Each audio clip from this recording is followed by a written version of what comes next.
नमस्कार दोस्तों, कैसे हैं सभी लोग। आज आपके सामने फिर से एक नई वीडियोस में लाया हूं जिसमें मैं बात करूंगा उन सभी नए युवकों के बारे में, उन नए दोस्तों के बारे में जो ज़िंदगी की दौड़ में डेली कुछ ना कुछ नया करने के एक सपना पाल के रखते हैं अपने दिल में, अपने दिमाग में। लेकिन जब वो कभी जीवन में किसी भी चीज़ में अपने आप को हारा हुआ फील करते हैं तो उनको निराशा घेर लेती है। तो आपको निराश नहीं होना है। आज का हमारा जो विषय है वो यही है कि हम निराश क्यों होते हैं। अरे भैया, किसी भी काम में अगर आप फेल हो गए, कहीं हार गए, कोई चीज़ आपने प्राप्त नहीं कर पाई या कोई भी वस्तु आपको नहीं मिली तो आप निराश हो गए। क्या ये सारी चीज़ें आपकी निराशा के लिए आवश्यक हैं? अरे भैया, आपको ईश्वर ने बहुत ही मजबूत तरीके से बनाया है। आपके दिल को, आपके दिमाग को, आपकी हर एक चीज़ को बड़े सुंदर तरीके से बनाया है। तो इन सभी चीज़ों के लिए आपको निराश नहीं होना है। निराशा क्यों करनी है? आप सोचिए। ये एक स्थिति है, ये एक ऐसी चीज़ है जो कभी भी स्थिर नहीं रहती है। चाहे सुख हो या दुख हो, कभी भी एक स्थिति में नहीं रहता है। ये समय का वो पहिया है जो लगातार घूमता रहता है। ना सुख स्थिर है और ना ही दुख स्थिर है। जब कोई भी चीज़ परमानेंट नहीं है तो फिर हम चिंता किस बात की करते हैं, तो फिर हम दुख किस बात का मनाते हैं। दुख तो भैया उस बात का मनाया जाए कि हाँ भैया ठीक है, अब ये चीज़ हमारे जीवन में आ गई, अब तो ये कभी जाएगी नहीं। तो ऐसा इस धरती पर कोई भी ऐसी चीज़ नहीं है जो परिवर्तनशील ना हो, क्योंकि इस धरती पर, इस पृथ्वी लोक पर हर एक चीज़ परिवर्तनशील है। और ये परिवर्तनशील हमारे कर्म के द्वारा होता है। यानी कि ये कर्म भूमि है। यहाँ पर हर समय, हर क्षण जो है वो बदलेगा। जब हर चीज़ बदलने वाली है, परिवर्तन वाली है, तो आपको चिंता करनी नहीं है। सिर्फ आपको एक ही चीज़ करनी है जो हर चीज़ को बदल देगी, जिसे है बोलते हैं कर्म। तो आपको कर्म पे फोकस रखना है। अगर आप किसी चीज़ में, किसी भी काम में, किसी भी मंजिल में, किसी भी एग्ज़ाम में, किसी भी चीज़ में आप फेल हो गए, आपको कोई भी चीज़ प्राप्त नहीं हुई है, तो उससे अपना मन छोटा ना करें। हो सकता है कि ईश्वर आपको उससे बेहतर देने वाला है। इसके लिए क्या करें? अपने आप को हमेशा अपने काम के साथ कनेक्ट करके रखें। आप अपने कर्म के साथ जो भी काम कर रहे हैं जिसमें आप फेल हो गए, आप उससे अपने आप को अलग ना करें। अगर आपने अपने आप को अलग किया तो स्थिति कभी बदलेगी नहीं, क्योंकि कोई भी चीज़ में परिवर्तन हमेशा करने पर आता है। कर्म जो है वो आपके परिवर्तन को लेके आता है। हम कर्म चुनते हैं और कर्म हमारा परिणाम चुनता है। तो अगर आपको परिणाम को बदलना है तो आपको कर्म के साथ जुड़ना पड़ेगा। गीता में श्री कृष्ण भगवान जी ने हमेशा यही सिखाया है कि कर्म सर्वोपरि। तो कर्म जो है वो सबसे सर्वश्रेष्ठ है और सबसे ऊपर है। अगर आप कर्म करेंगे तो आप स्थिति और परिणाम दोनों को बदल देंगे। तो आशा और निराशा ये भौतिक तत्व हैं, ये मानसिक स्थिति है जो कभी भी एक स्थिति में नहीं रहते हैं। आप मन से ही अपने आप को दुखी कर लेते हो, लेकिन आपको किसी भी रिजल्ट पर, किसी भी सिचुएशंस पर अपने मन को नहीं जोड़ना है। अगर कोई चीज़ आपको, मान लो मैं ये पेन है, मेरे को ये पेन मिल गया तो मैं खुश हो गया, मेरा ये पेन खो गया तो मैं दुखी हो गया। तो आप ये पहले सोचिए कि जो भी चीज़ आपको मिल रही है, आपकी खुशी इससे नहीं जुड़नी चाहिए। ये आपके कर्म का परिणाम है। आपकी खुशी आपके कर्म के साथ जुड़नी चाहिए। कर्म अगर आपने कम किया है तो वो चीज़ आपको नहीं मिली है। आप थोड़ा सा कर्म और करिए, आपको उससे बेहतर चीज़ मिल जाएगी। और ज़्यादा कर्म करेंगे और अच्छी चीज़ें मिलेंगी, और जीवन में ऐसी ऐसी चीज़ें मिलेंगी जो आपने सोची भी नहीं है। तो आप भौतिक चीज़ों पर अपनी खुशियाँ और अपने दुख को ना जोड़ें। अगर कोई भी चीज़ आपको नहीं मिल रही है, प्राप्त नहीं हुई है, इसका मतलब है कि आप उससे ज़्यादा बेहतर चीज़ पा सकते हैं। इसके लिए अपनी कमियों पर काम करें। आप अपने कमज़ोर क्षेत्र में, जिस क्षेत्र में आप अपने आप को सबसे ज़्यादा कमज़ोर पाते हैं, उस पे सबसे ज़्यादा काम करें। जिस दिन वो कमज़ोर क्षेत्र आपका मजबूती में कन्वर्ट हो जाएगा, आपकी सारी कमियां दूर हो जाएंगी और आप सर्वश्रेष्ठ योद्धा बन जाएंगे, महारथी बन जाएंगे, मास्टर बन जाएंगे उस कमजोरी के। और जो मास्टर बन जाता है, जो गुरु बन जाता है, वो हर जगह पर विजय प्राप्त करता है। ठीक है ना। अब विजय प्राप्त करने पर कोई भी चीज़ आपको मिल गई तो आप ये मत सोचिए कि वो वस्तु के लेवल के आप हैं, आप उससे भी बड़े होते हैं। एक गुरु, एक टीचर जो है कई सारे आईएएस ऑफिसर बनाता है, कई सारे नेताओं को बनाता है, कई सारे अच्छे शिक्षक को बनाता है, डॉक्टर्स बनाता है, इंजीनियर बनाता है। तो ये सारा संगम जो है वो एक गुरु के अंदर समाया हुआ है। तो हमें वो चीज़ प्राप्त नहीं हुई है इसका मतलब ये नहीं है कि वो हमारे अंदर नहीं है, वो हमारे ही अंदर है। तो इसके लिए आप अपने अंदर सिर्फ कर्म की जो बीज है उसको बना के रखिए। जितने भी आपने कर्म किए हैं वो बेहतर करने की कोशिश करिए। कर्म सामान्य स्थिति में और बेहतर स्थिति में दो अलग अलग स्थितियों में रहते हैं। सामान्य स्थिति में हमेशा सामान्य परिणाम आएंगे, लेकिन बेहतर स्थिति में करेंगे तो लोग आपके अनुसरण करेंगे।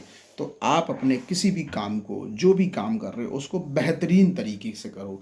ऐसे करो कि वो काम आपको खुद मज़ेदार लगे, सुंदर लगे। जब आप अपने काम की वैल्यूएशंस करेंगे, उसको सुंदर बनाएंगे, उसकी प्रशंसा करेंगे, तो लोग भी आपके कर्म की तारीफ करेंगे। तो इसके लिए क्या करना है, आपको हमेशा कर्म पे फोकस रखना है। अगर कोई चीज़ आपको प्राप्त नहीं हुई है तो उससे मन अपना छोटा ना करें, कर्म करें और इतना अच्छा करें कि इतना बेहतर करें कि आपको बेहतरीन परिणाम मिलेंगे। ठीक है ना। अगर कोई चीज़ आप सोचिए, एक छोटी सी बात, सुबह राज्य अभिषेक हो रहा है, किसका? भगवान श्री राम का। और शाम को उनका जो है 14 वर्ष का वनवास इंतजार कर रहा है। तो ये स्थिति क्या है? ये समय है।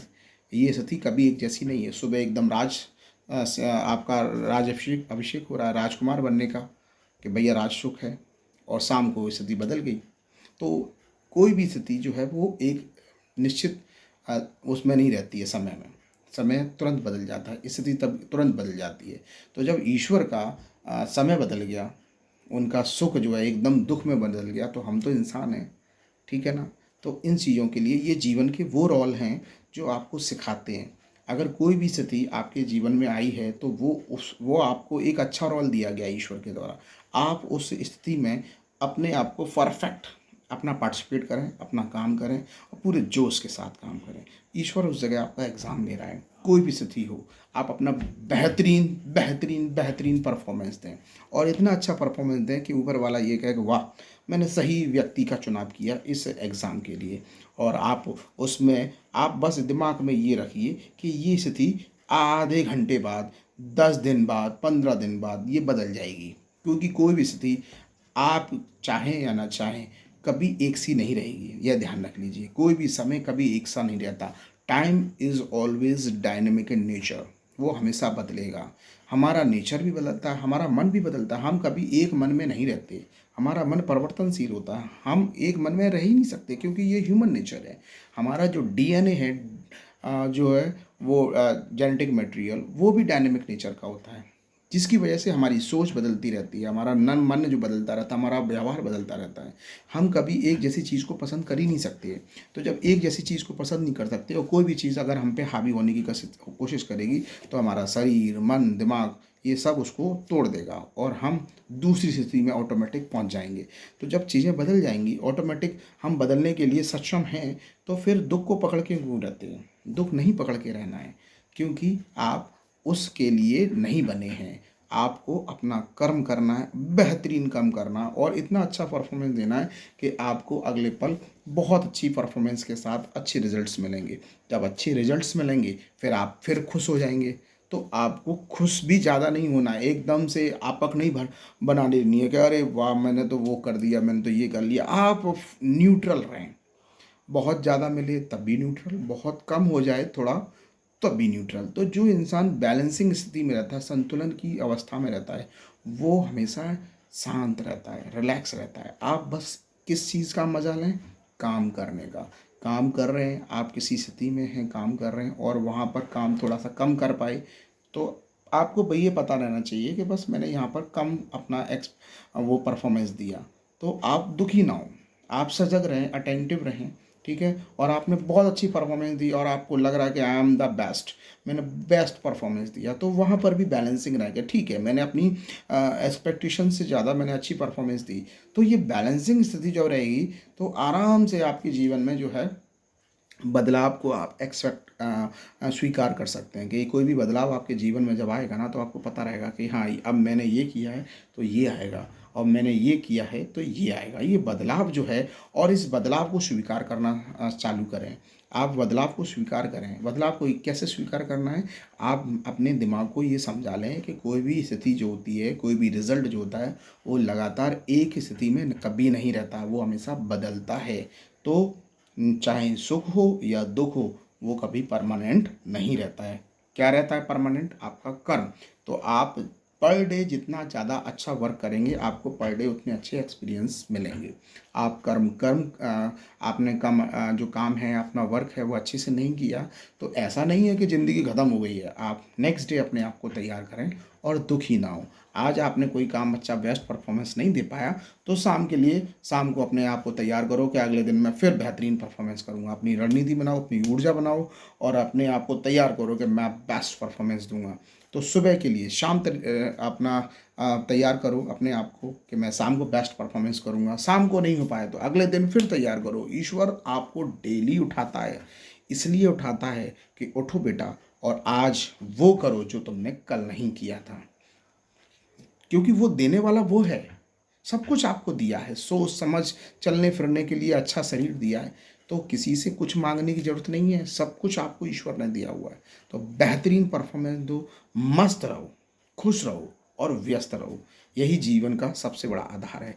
आप कितना ज़्यादा खुश रहे हैं, बस खुश रहिए, क्योंकि खुशी जो है, आप किसी के साथ मत जोड़िए, क्योंकि जो हमारी खुशियाँ हैं, जो हमारी मस्ती है, वो भौतिक वस्तुओं से नहीं जुड़ी हुई है। कोई भी चीज़ मिल गई तो खुश हो गए, कोई भी चीज़ खो गई तो दुखी हो गए, ऐसा नहीं करना है। आपको व्यवस्थित और संतुलित अवस्था में रहना है। कैसे रहना है? मस्त रहो, कुछ मिल जाए तो भी खुश, ना मिले तो भी खुश, ऐसा रहना है। तो ऐसा जब भी रह सकते हैं जब आप इस बात को समझेंगे कि कोई भी चीज़ जो है वो स्थिर अवस्था में नहीं रहती है, कोई भी चीज़ परमानेंट नहीं है। अगर सुख आ गया आपके पास, तो आप व्याकुल ना हो कि अरे हाय, अब तो मैं बस हो गया राजा। नहीं नहीं भैया, वो भी बदल जाएगा। और दुख आ गया तो ऐसे भी नहीं है कि एकदम डिप्रेशन में चले गए कि अरे भाई अब तो क्या होगा भगवान जाने। नहीं भैया, वो भी बदलेगा बदलेगा, लेकिन इस दोनों की स्थितियों के बीच में क्या चीज़ है जो आपको बदलने पर मजबूर करेगी? वो है आपका कर्म। जितना बेहतरीन तरीके से आप अपना कर्म करेंगे, जितना बेहतरीन तरीके से अपने कार्य में सजग रहेंगे और कनेक्ट रहेंगे, अपने काम को नहीं छोड़ना है, क्योंकि ये कर्म का जो पंजा दिया ईश्वर ने आपको, इसको पकड़ के रखिए। चाहे सुख आए चाहे दुख आए, आपको कर्म पकड़ के रखना है। जब आपने कर्म पकड़ के रखेंगे तो निश्चित तौर से, ये मेरा वादा है, आप सफल होंगे, जीतेंगे और आगे बढ़ेंगे। Thank you.